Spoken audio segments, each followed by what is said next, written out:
बहरी तुमसे कुछ पूछ रहे हैं, जवाब क्यों नहीं देती हो। बहरी टुकुर टुकुर अपनी टीचर जी को देखती जा रही है। ये देख टीचर का गुस्सा और भी बढ़ गया और उसके गाल पर एक खींचकर थप्पड़ लगा दिया। पतली दुबली 6 साल की वो थप्पड़ खाकर नीचे जमीन पर गिर गई। वो इतनी डरी हुई थी कि कुछ बोल ही नहीं पा रही थी। उस सरकारी स्कूल की टीचर का मन इससे भी नहीं भरा और बच्ची का चुप रहना उन्हें बर्दाश्त नहीं हो रहा था, तो उसका हाथ पकड़ करके धूप में ले जाकर खड़ा कर दिया। ये एक दिन की बात नहीं थी, ना ही एक क्लास की। जब से वो स्कूल में पढ़ने आई थी तब से उसके साथ यही व्यवहार होता रहा है। उसने कई बार कहा कि हमें सुनाई कम देता है टीचर जी, पर अध्यापिका को ये उसका बहाना लगा। टीचर ने उसे सबसे आखिर में बिठाना शुरू कर दिया, ये सोचकर कि ये लड़की नालायक है और बाकी बच्चों को भी पढ़ने नहीं देती, तो इसको पीछे बिठा देना ही ठीक है। जब स्कूल में दाखिला हुआ और वो पहले दिन स्कूल आई तो बच्चे उससे बात नहीं करते और धीरे धीरे वो 200 बच्चे के उस स्कूल में अब वो बहरी नाम से जानी जाने लगी। वो खूब रोती धोती फिर खुद को ही चुप करा लेती। घर में दादा दादी, माँ, बड़ी बहन और बड़े भाई के बाद तीसरे नंबर पर ये पैदा हुई और इसके बाद उसका एक छोटा भाई। माँ और बाकी बहन भाई बहुत सुंदर थे, तो उन्हें माँ बाप का और दादा दादी का प्यार भी खूब मिला। और तीसरी नंबर की सांवली दुबली पतली, जिसे कम सुनाई देता है, इसी वजह से सब उसे बहरी बुलाते हैं। वो कहते हैं ना कि ना शक्ल अच्छी और ना ही किस्मत अच्छी। जब ये 4 साल की थी तो पिता का साया भी सिर से उठ गया। वैसे इस बहरी का नाम तो ज्योति रखा गया था। कहते हैं कि जब से ये पैदा हुई तब से इसके कान बहते रहते थे। जब छोटे बड़े बेचारी का मजाक बनाया करते, स्कूल में ज्योति नाम बस रजिस्टर के लिए ही था। सब उससे चिल्ला चिल्ला कर बातें करते तो वो हिलते होठों को समझने में कंफ्यूज हो जाती, तो गलत जवाब के एवज में एक और सज़ा मिल जाती और फिर इस तरह छोटी सी बच्ची का आत्मविश्वास खो गया। वो चुपचाप मार खा लेती, घर जाती तो खाना बना होता तो निकाल कर खा लेती। भाई बहन भी उसकी परेशानी को ना समझकर उसे तंग करने का कोई मौका नहीं छोड़ते। दादा दादी, बुआ, चाचा चाची, मौसी, मामा और नानी, सबका प्यार उसके साथ उपेक्षापूर्ण था। मेरी उससे कोई रिश्तेदारी नहीं थी, बस मैं तो उसके 5-7 घरों के आंगन का छोटा सा नींबू का पेड़ था। मेरी छाया में वो घंटों उदास सी बैठी रहती, यहीं पर बैठकर कभी कुछ खेल लेती। मैंने उसे बहुत कम मुस्कुराते हुए देखा था। हंसी तो शायद ही उसे कभी आई होगी। बेचारी को अपनी परेशानी समझने में ही सालों लग गए। घर वालों ने तो उसकी बीमारी को नज़रअंदाज कर दिया क्योंकि वो सुंदर नहीं थी। पता नहीं क्यों लोगों के लिए सुंदरता इतनी मायने रखती है।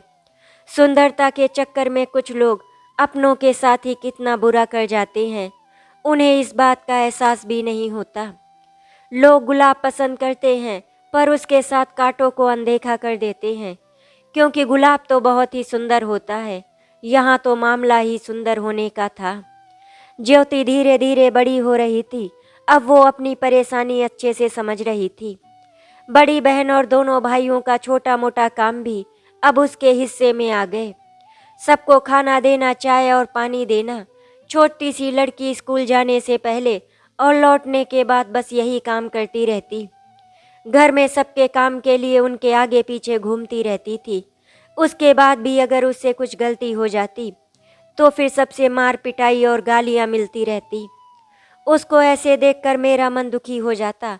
मेरा मन करता मैं उसके लिए कुछ करूं, पर चाह कर भी मैं कुछ नहीं कर सकता। उनके घर का चूल्हा आंगन में एक कोने में था। मैं बस वहीं से सबके घरों की दिनचर्या देखता रहता। जो जिस दिन चौका और चूल्हा नहीं लीपती, उस दिन या तो उसे भूखा स्कूल जाना पड़ता या फिर रात की बासी रोटी खाने को मिलती। फिर भी उसको किसी से कोई शिकायत नहीं थी। दूसरी कक्षा में पढ़ने वाली बित्ती भर की लड़की ज़्यादा से ज़्यादा 7-8 बरस की होगी, पर इतना जुल्म शायद इसके सौतेले भाई बहन या सौतेली माँ भी नहीं करती, जितना जुल्म उसके सगे भाई बहन और माँ कर रहे थे। अब जब वो 8 साल की हो गई थी तो उसकी माँ ने उसे हर रोज़ लकड़ियाँ लाने भेज देती, सुबह जल्दी उठाकर। जब वो लकड़ियाँ लेके आती तभी उसे पढ़ने जाने को मिलता, जिससे बेचारी रोज़ लेट हो जाया करती। अनुशासन बना रहे इसके लिए उसे रोज़ सज़ा भी मिलती और कभी कभार मार भी खानी। और फिर बच्चों और अध्यापिकाओं द्वारा मजाक बनाना। उसके रूखे आंसू धैर्य का बांध तोड़कर बह जाते। कभी मेरे पास आकर बैठती तो कई बार थोड़ी दूर नीम भाई की छाया में। हम भले ही पेड़ पौधे हैं पर हमारी भी भावनाएं हैं, हमें भी उसका दर्द महसूस होता है। जब हमारी टहनियाँ तोड़ दी जाती हैं या आंधी तूफान में शाखाएं बिखर जाती हैं तो हमें भी तो बहुत तकलीफ़ होती है। फिर वो लोग तो इंसान हैं। स्कूल से रोज़ रोज़ शिकायतें मिलने से घर वाले परेशान हो गए थे, इसीलिए सब लोग कहने लगे कि उसे घर में बैठा दो, इसका कुछ नहीं होने वाला, कोई ज़रूरी नहीं है इसको पढ़ाने लिखाने की, घर में ही रहे, घर के काम करे वही अच्छा है इसके लिए।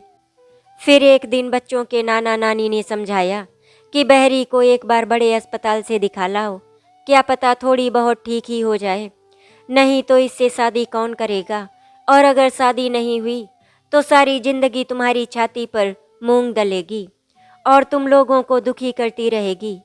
जिंदगी भर तुम लोग ऐसे ही कुड़ते कुड़ते मर जाओगे।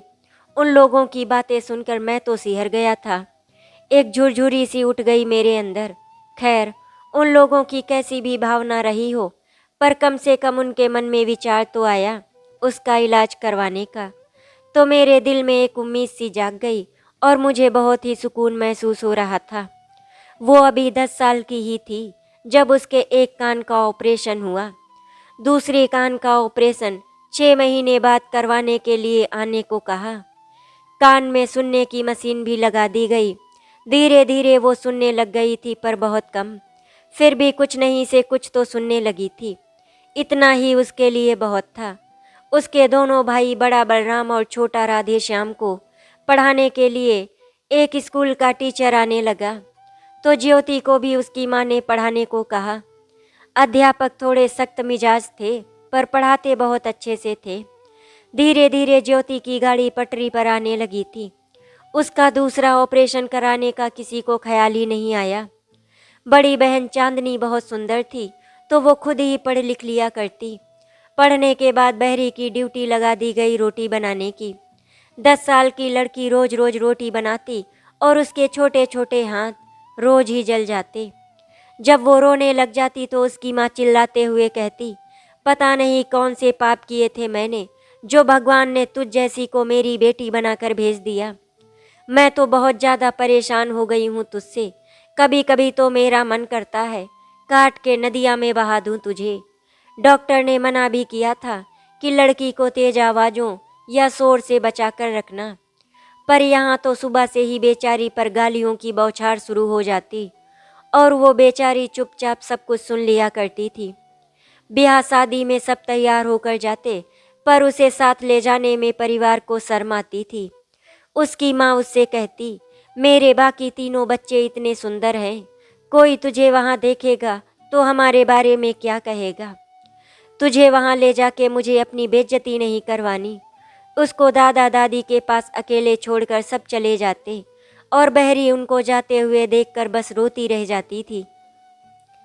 कई कई दिनों बाद वो लोग वापस आते थे और वो बेचारी अपने दादा दादी की सेवा में लगी रहती।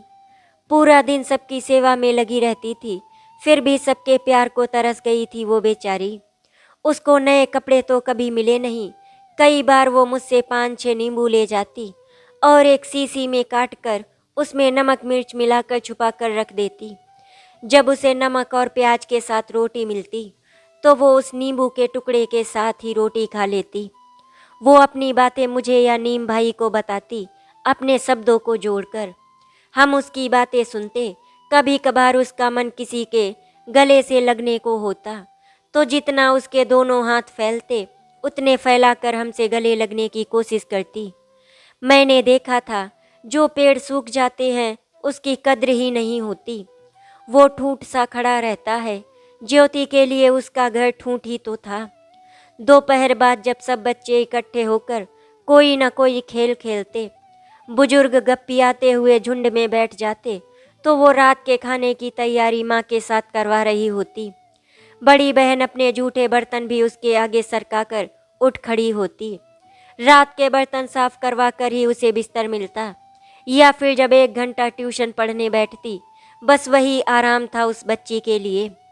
ज्योति की पढ़ाई तो फिर भी ठीक चल रही थी, स्कूल में हमेशा घबराई सी रहती। वो अब किसी के साथ खेलने की या बात करने की कोशिश भी नहीं करती, क्योंकि सबने उसका बहुत ज़्यादा मजाक बनाया।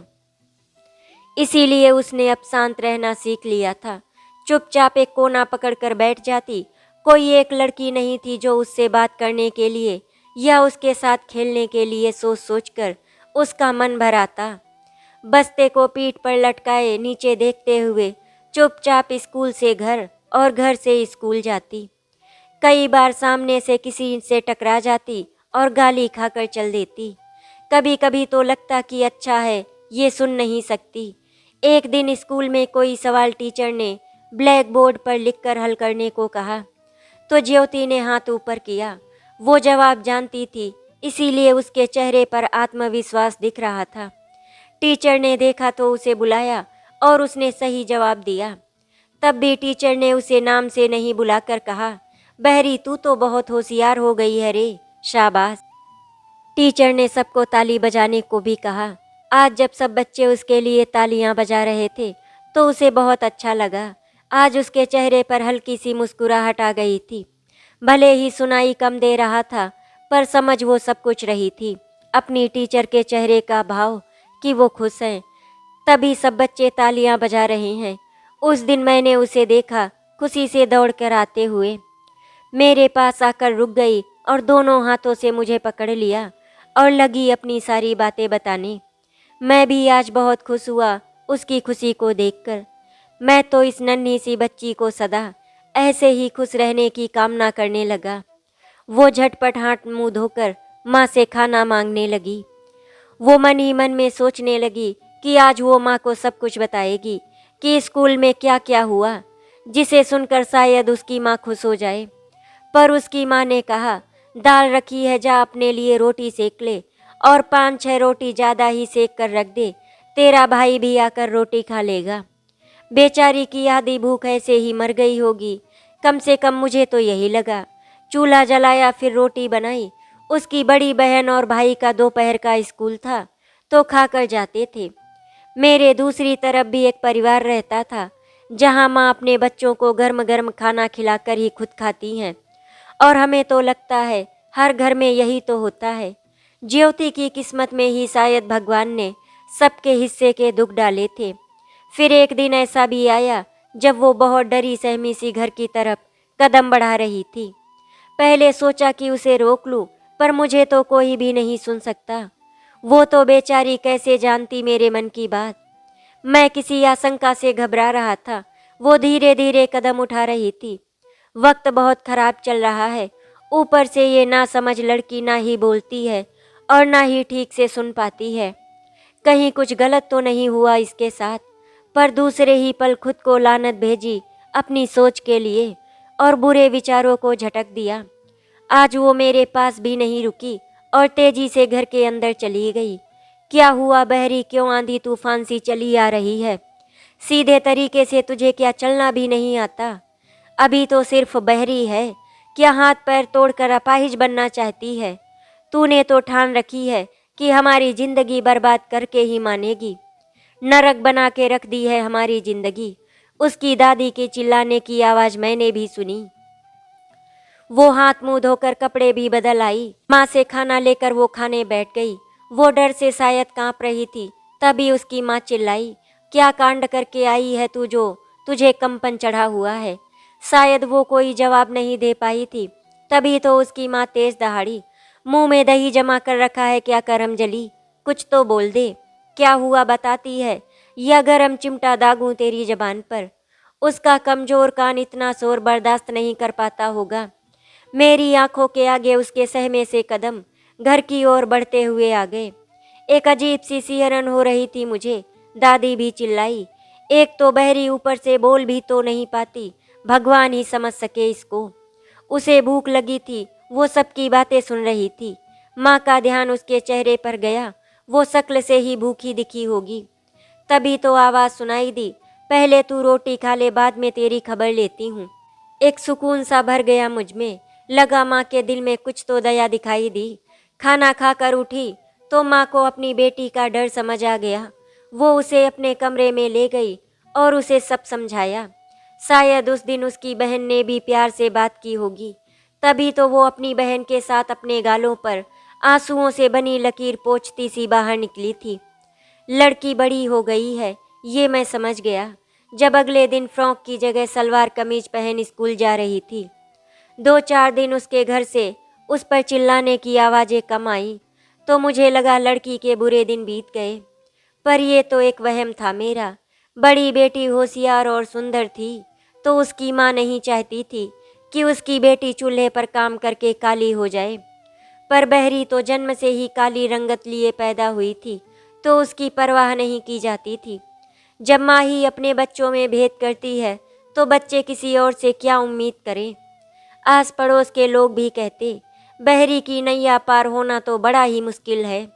घर में काम सीख लेगी तो कल को भाभीयों को मदद करेगी तो जिंदगी बिताना थोड़ा आसान हो जाएगा उसके लिए, वरना तो नरक बन जाएगी उसकी जिंदगी। माँ को भी उनकी बात सही लगती और उसका ज्योति से काम लेना बढ़ता ही चला जा रहा था। ऐसा तो नहीं था कि वो लोग गरीब थे, उनके पास कुछ नहीं था।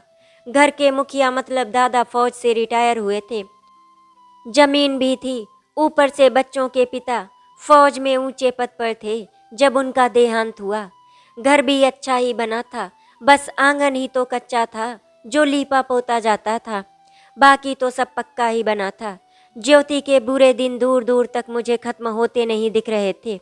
सब कुछ होते हुए भी ज्योति को सूखे पत्ते और लकड़ियां लाने भेजा जाता, जबकि वो तो आधुनिक गैस चूल्हा ले सकते थे। बड़ी बहन चांदनी हमारी ज्योति से 10 साल बड़ी थी। उसकी 12वीं हो गई और एक पेपर देकर शिक्षा मित्र ही बन गई। जल्दी ही पास के गांव में उसकी सगाई पक्की हो गई। लड़की की सरकारी नौकरी और ऊपर से खूबसूरती तो थी ही, लड़के वाले भी पैसे वाले थे। लड़का उतना सुंदर तो नहीं था, पर तब लड़कों की सुंदरता इतनी मायने नहीं रखती थी जितना उसका घर बाहर और समाज में इज्जत। चांदनी की सगाई हो गई तो उसने कोई काम नहीं करवाया जाता और वो अपने रंग रूप को निखारती संवारती रहती। शिक्षा मित्र का काम होता है टीचर की मदद करना। कई बार हाजिरी लगाकर घर आ जाती तो कई बार पहले ही अगले दिन के साइन कराती। चेकिंग ज़्यादा होती नहीं थी तब। सारे सरकारी स्कूलों का खासकर गांवों में यही हाल था। खैर एक दिन बेचारी ज्योति ने उसकी एक क्रीम लगा ली मुंह पर। वो भी उसके साथ पढ़ने वाली लड़की ने कहा कि इतनी काली है, कोई क्रीम लगाया कर गोरे होने वाली, तो बस लगा ली उसने। पर जब बहन वापिस आई तो उसको कोई महक आई होगी या क्रीम को जिस जगह से उठाया था वहाँ ठीक से ना होने पर उसे शक हुआ होगा।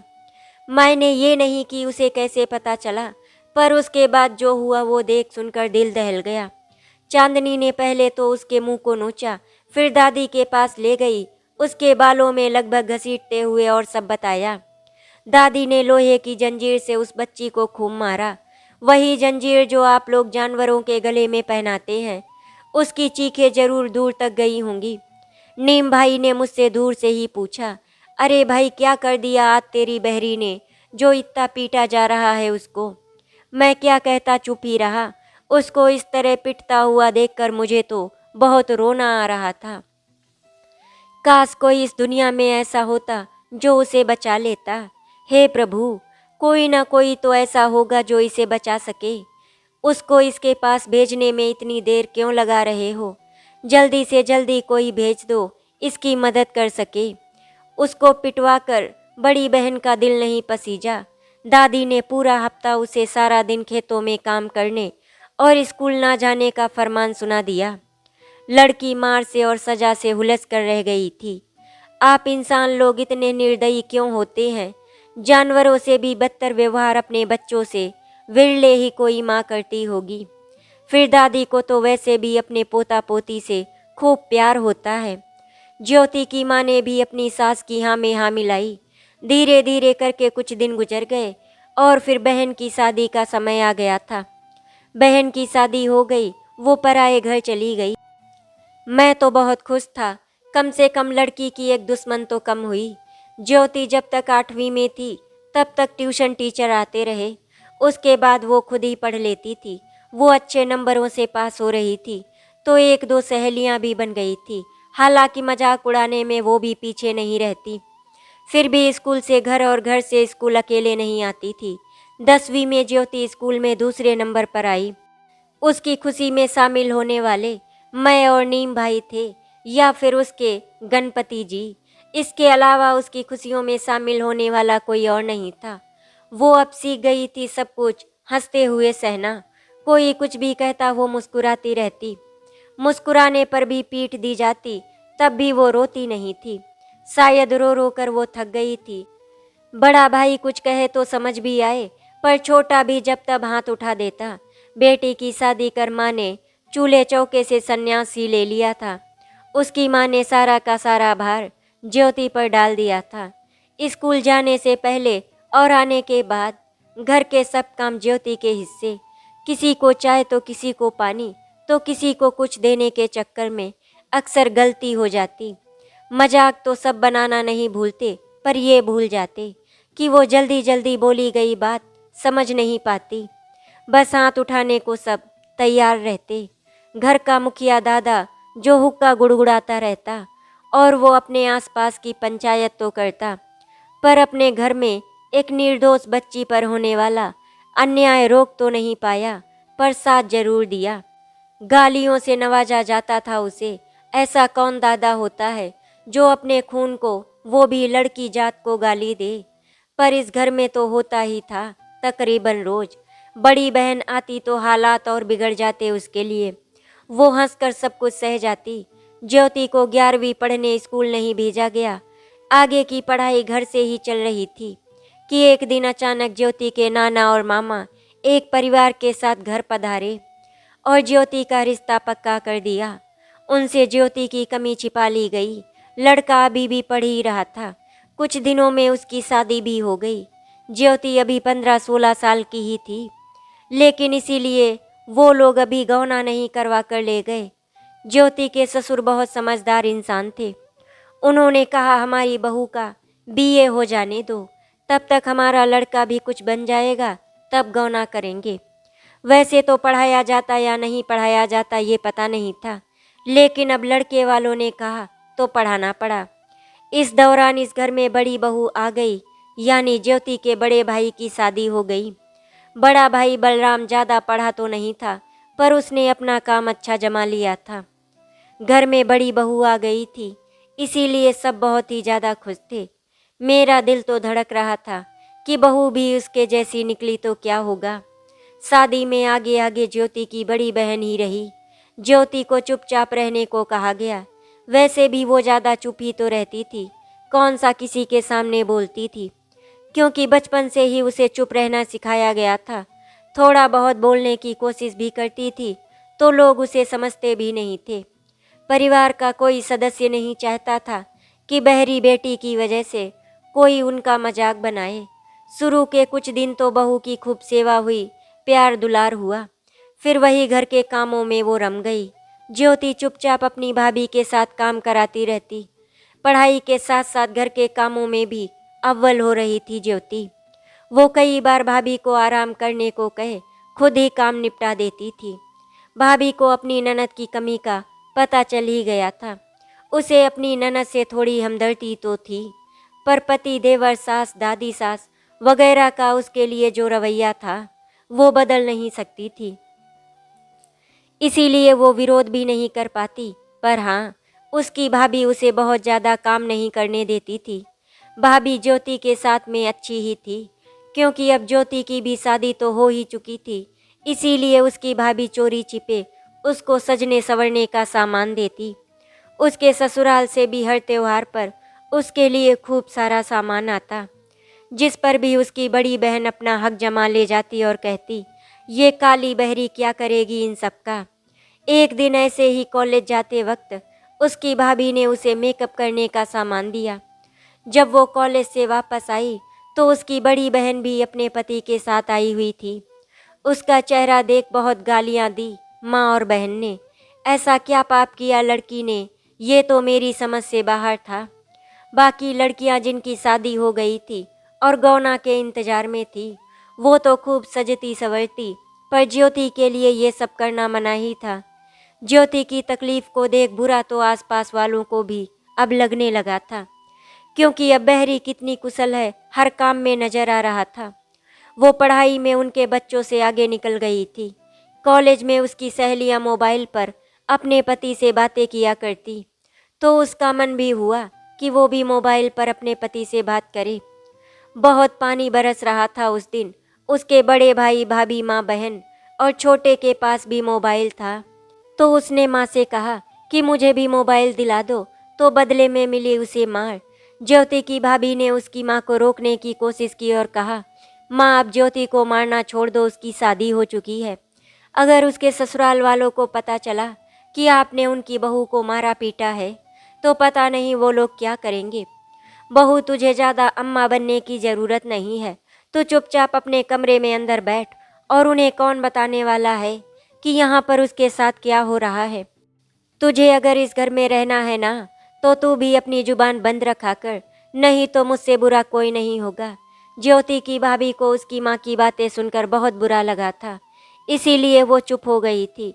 हम पेड़ पौधे बारिश में झूम रहे थे और वो आंसुओं से भीगी हुई थी। उसने चुपचाप मार और गालियां हमेशा की तरह खा ली। उसके ससुराल से जब भी फ़ोन आता तो ज्योति से बात नहीं कराई जाती, क्योंकि उनका झूठ जो पकड़ा जाता। ज्योति को अक्सर कहा जाता कि जब गौना होकर वहाँ जाएगी तो तेरी 6 ननद तेरा कचूमर निकाल देंगी। जब उनको पता चलेगा कि तू बहरी है, और अगर वो तुझे निकाल फेंके तो किसी नदी या कुएं में कूदकर मर जाना, पर यहाँ वापस मत आना। नतीजा ये हुआ कि साल भर रह गया था उसकी विदाई में, और वो इसी डर में जी रही थी कि उसके परिवार ने जो झूठ बोला है वो जब सामने आएगा तो क्या होगा। बस इन्हीं बातों से उसको इतना तोड़ दिया कि उसने अपनी जान लेने की कोशिश की। वो कई दिन अस्पताल में रही। सब लोग प्यार से बात करते तो उसको सपना लगता। 2-3 महीने ठीक से बीते, फिर वही सब चालू हो गया। उसी साल उसने बीए फर्स्ट डिवीजन में पास किया, तो खुशी का माहौल बन गया। आखिर परिवार वाले खुश हो ही गए, क्योंकि उसकी विदाई का भी दिन नज़दीक आ गया था, और वो मेरे पास अपनी बातें कहकर अपना मन हल्का महसूस करती।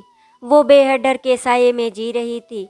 विदा होने से एक दिन पहले एक कपड़े में वो मेरे कुछ पत्ते तोड़ कर ले गई। वो मुझे अपने साथ ससुराल ले गई। दहेज में सभी जरूरी चीज़ें दी गईं। विदा कराकर उसके ससुर पहले उसे अपने गांव लेकर आए। ज्योति के साथ साथ मैं भी बहुत डर गया था। उसकी ससुराल में लगभग 50 लोग थे। उसके ससुर के सब भाई मिलकर एक ही जगह रहते थे। उनके चूल्हे अलग थे, पर आंगन एक ही था। मैं ज्योति की आंखों में डर साफ देख पा रहा था। सब लोग कुछ न कुछ बोलते चले जा रहे थे। ज्योति को कुछ समझ नहीं आ रहा था कि वो क्या करे क्या ना करे। उसके अंदर तो डर बैठा हुआ था। जब इन लोगों को उसकी सच्चाई का पता चलेगा तो वो लोग उसका क्या हाल करेंगे। वहाँ पर मैं भी अपने आप को बहुत ही बेबस महसूस कर रहा था। मैं चाहकर भी उसके लिए कुछ भी नहीं कर सकता था। उसके अंदर का डर दूर नहीं कर सकता था, क्योंकि मैं तो एक पेड़ हूँ। उसकी ससुराल में उससे कुछ रस्में करवाकर कमरे में भेज दिया गया। वो चुपचाप डर से गठरी बनी बैठ गई। उसका पति आया। कुछ साल पहले तो बहुत सांवला था, पर अब तो रंग साफ लग रहा था। वो बहुत देर तक बोलता रहा और ज्योति उसकी बात समझ नहीं पा रही थी, इसीलिए चुपचाप सुनती रही। वो उसके बारे में उसके शौक पसंदीदा रंग पूछ रहा था, लेकिन वो तो सुन ही नहीं पाई। एक नया सा रिश्ता जिसकी जानकारी बड़ी बहन या भाभी को देनी चाहिए थी, किसी ने कुछ बताया समझाया नहीं, तो नतीजा क्या निकलता। पति को लगा ज्योति ये रिश्ता बनाना ही नहीं चाहती, इसीलिए अगले ही दिन वो नाराज होकर शहर चला गया वापस अपनी नौकरी पर। शादी के 2 दिन बाद उसकी 2 शादीशुदा नंदे वापस चली गईं। ज्योति को सारा दिन कोई कुछ न कुछ कहता रहता, और वो ठीक से ना सुन पाने की वजह से चुप ही रहती। तो कई बड़ी बूढ़ी औरतें उससे नाराज हो गईं।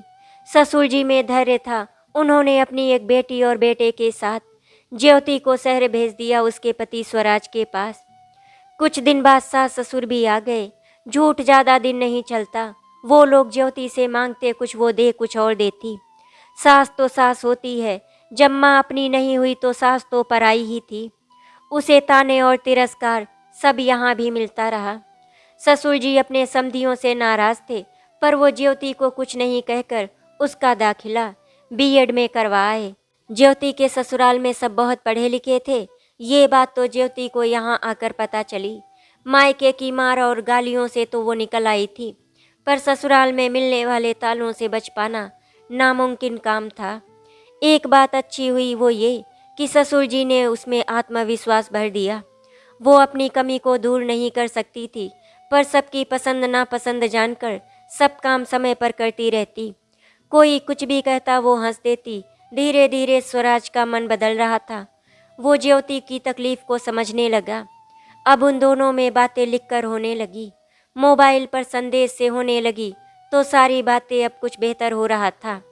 स्वराज उसे बहुत बड़े डॉक्टर के पास ले गया तो डॉक्टर ने बताया कि ज़्यादा कुछ तो नहीं किया जा सकता, क्योंकि जिस कान का ऑपरेशन रह गया था वो अगर समय से होता तो सुधार संभव था। अब उस कान की हड्डी गल चुकी थी, ऑपरेशन तो हो ही नहीं सकता था। साथ ही कान की मशीन को भी इस्तेमाल नहीं किया जा सकता था। धीरे धीरे सही पर ज्योति और स्वराज में नज़दीकियां बढ़ रही थी।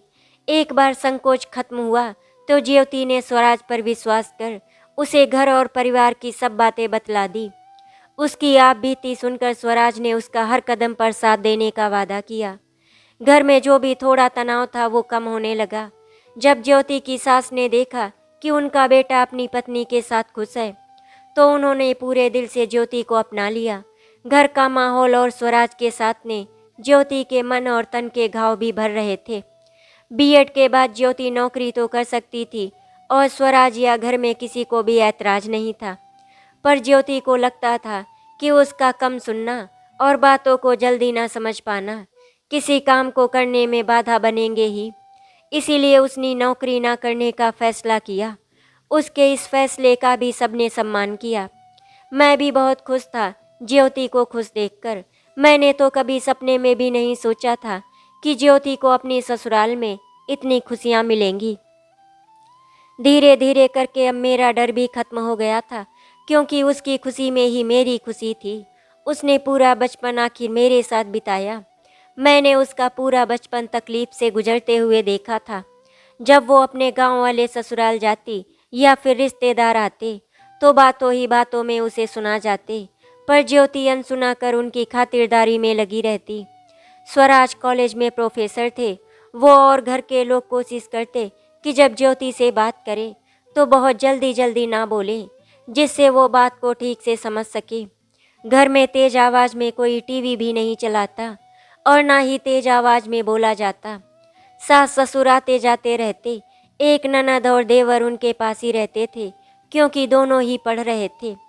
कभी कभार स्वराज अपने साथ ज्योति को उसके मायके मिला लाते, पर अकेले वहाँ छोड़कर नहीं आते, क्योंकि ज्योति ने अपने मायके वालों के बारे में स्वराज को सारी सच्चाई बता रखी थी। स्वराज ज्योति से बहुत प्यार करता था, इसीलिए वो खुद ही नहीं चाहता था कि कोई उसका अपमान करे। लेकिन दामाद जी का व्यवहार उनकी बेटी के साथ अच्छा देखकर ज्योति की माँ और भाइयों का व्यवहार भी बदल रहा था। एक बार जब ज्योति को उसके छोटे भाई ने स्वराज के सामने दीदी या नाम ना लेकर बहरी कह दिया, तो स्वराज को बहुत ही ज़्यादा गुस्सा आया और उन्होंने पूरे परिवार को खूब सुनाया, जिससे सब भूल कर भी उसे उस नाम से नहीं बुलाते थे। चांदनी से अपनी छोटी बहन की जिंदगी में आया बदलाव छुपा नहीं था। एक तो पहले से ही वो उसकी शादी इतने पढ़े लिखे परिवार और शहर में होने से चिढ़कर बैठी थी, ऊपर से भाइयों के तेवर भी बदल रहे थे।